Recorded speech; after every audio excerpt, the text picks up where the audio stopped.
بسم اللہ الرحمن الرحیم۔ السلام علیکم معزز ناظرین و سامعین، زہرا وائس میں خوش آمدید۔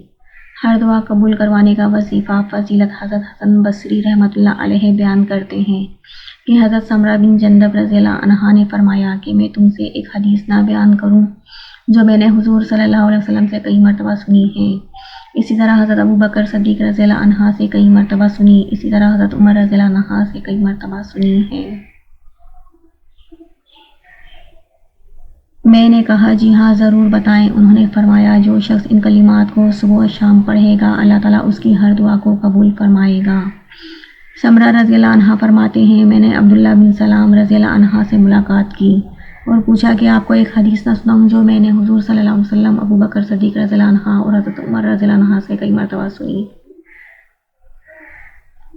انہوں نے کہا ہاں سنائیے۔ یہ مذکورہ حدیث بیان کی تو انہوں نے کہا اللہ کی قسم میرے ماں باپ قربان ہو جائیں اللہ کے رسول پر، یہ وہی کلمات ہیں جو اللہ تعالیٰ نے حضرت موسیٰ علیہ السلام کو عطا کیے تھے۔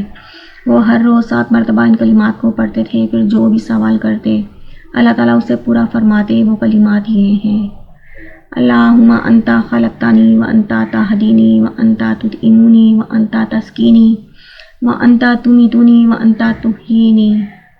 Thanks for watching. Please like, share and subscribe.